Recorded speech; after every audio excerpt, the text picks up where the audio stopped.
艺人王大陆遭嫌造兵这个案，检方扩大调查了后，即马发现演艺界同款，有其他人介同款，所以伫昨昏发动搜索，约谈9个艺人到案，目前这9个艺人拢已经交保。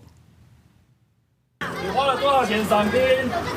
靠手铐互警方带回，伊是有名的歌手陈零九，伊捌把手机关起来，警方具体找无人。 你是自己跟警方联络的吗？对。警方几路出叫，提股票到台东抓人，同款是艺人的威廉廖叶人，也牵涉到这件代志，伊伫社群讲会主动面对配合。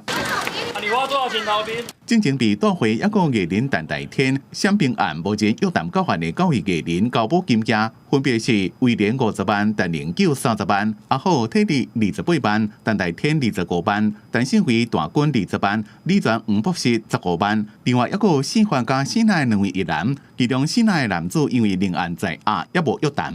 有什么想替自己澄清的吗？艺人王大陆涉嫌委托不法集团假造便利盗票编辑案件，经过检方扩大调查，发现演艺圈一个其他人也做涉案的集团，开几落10万，竟然有心血管疾病、高血压，照出来换免疫。新北市民政局长林耀忠捌伫咧质询时阵回应讲，是台北营总复检，因过昨案澄清北部复检并不是拢伫咧北营，一个3总大一个军变几路经。他这一个是跟 医疗院所那边哦，就是有一些不法的一个行为。那医疗院所开出不法的行为的这一个诊断证明以后，那我们只能够就是后面的医师会做相关的一个判断了。是。那我们大家也有了解一下，这里面有好几个是我们新北的。台北营总回应，当事人复检的时间离即马拢已经超过5年以上，会配合调查查出真相。 议政署长表示，经过清查发现，大约有128人有异议，已经移交司法调查，